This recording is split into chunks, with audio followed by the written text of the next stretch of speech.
Vendredi, samedi, lancement officiel de la collecte de la Banque Alimentaire. Nous y sommes dans le Bas-Rhin avec son président Freddy Sargue, avec Coralie, qui est la directrice ici de la Banque Alimentaire. Un petit mot sur ces familles barinoises, parce que nous sommes dans le Bas-Rhin, qui bénéficient des services de la Banque Alimentaire, Freddy. C'est 14 000 personnes qui, journellement, sont nourries par la Banque Alimentaire, pas directement, mais par le canal d'à peu près 80 associations comme Caritas, les épiceries sociales. Et donc là, il y a toute une action collective assez remarquable. Bon, nous avons des étudiants qui ne mangent pas à leur faim, nous avons des femmes seules avec des enfants, nous avons aussi des agriculteurs et nous avons même maintenant des retraités qui, évidemment avec 900 € quand ils doivent payer 600 € de loyer, n'ont plus assez pour pouvoir joindre les deux bouts et manger tous les jours à leur faim. Et donc nous les aidons. Ça fait des années que vous êtes le président de la Banque Alimentaire. Est-ce que vous voyez une progression de cette précarité? Malheureusement, oui, et dans des couches de la population qu'on n'imagine pas. Moi, quand j'étais jeune, je ne pensais pas que dans le milieu agricole, on puisse ne pas manger à sa faim. Et nous avons, par exemple, du côté de Sarre-Union, derrière des agriculteurs pauvres qui ne peuvent pas se nourrir et qui ont donc besoin de l'aide alimentaire. Coralie, c'est vous qui dirigez ici la Banque Alimentaire du Bas-Rhin. J'ai vu des camions tout à l'heure, j'ai vu une grosse activité, là c'est un petit peu en train de se calmer et les étals sont vides. Comment ça se fait ? Alors on est en train de faire de la place pour accueillir les dons qui vont arriver pendant tout le week-end et de tout le département. Donc on a délesté environ 600 tonnes de produits dans un entrepôt extérieur et on aura encore besoin d'un autre entrepôt pour accueillir tous les dons qui ne seront pas triés lors de ce week-end-là. La collecte c'est vendredi et samedi, ça doit se passer comment concrètement ?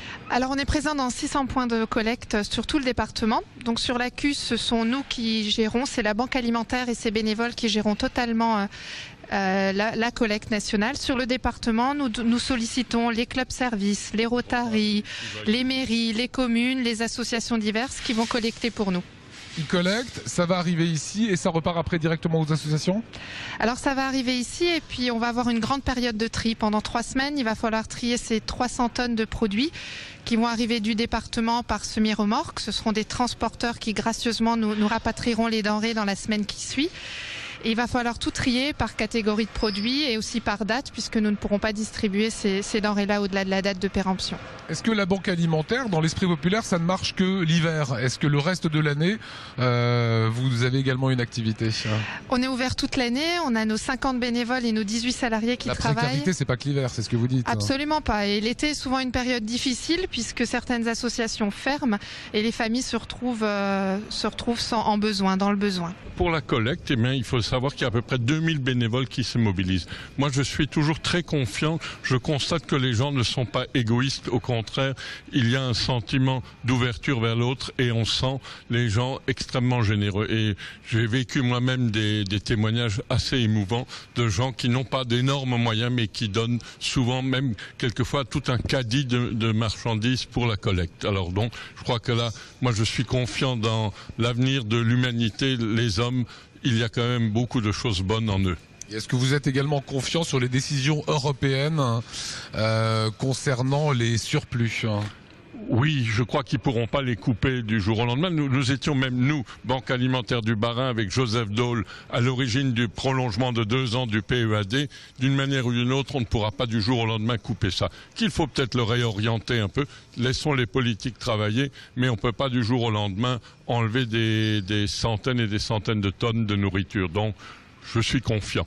Dernier mot, cette collecte, c'est vendredi, samedi. Vous avez besoin de quoi, Coralie ? Alors les produits prioritaires, c'est tous les produits pour le petit déjeuner, le café, le cacao, les céréales, la confiture, mais également les conserves de légumes et les conserves de poissons.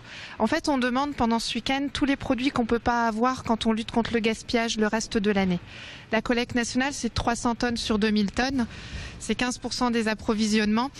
Donc c'est à ce moment-là qu'on va essayer d'avoir les produits qu'on n'a pas disponibles le reste de l'année. Quand les gens feront leurs courses, ils prendront un petit peu plus et ils donneront à la Banque Alimentaire. C'est ce que vous attendez aussi ? Oui, tout à fait. Moi, je crois que c'est un geste de solidarité assez fort de donner une partie de ses courses ou un petit peu plus de ses courses pour donner à manger aux personnes. Et il faut dire qu'il y a quelques années, les gens donnaient 190 tonnes pendant la collecte et maintenant on frôle les 300 tonnes. Donc on sent bien que les gens sont conscients des enjeux et qu'il est nécessaire d'avoir une solidarité. Voilà, vous le notez, c'est vendredi et samedi. Merci à vous. Bravo aux bénévoles qui œuvrent pour que tout cela fonctionne bien.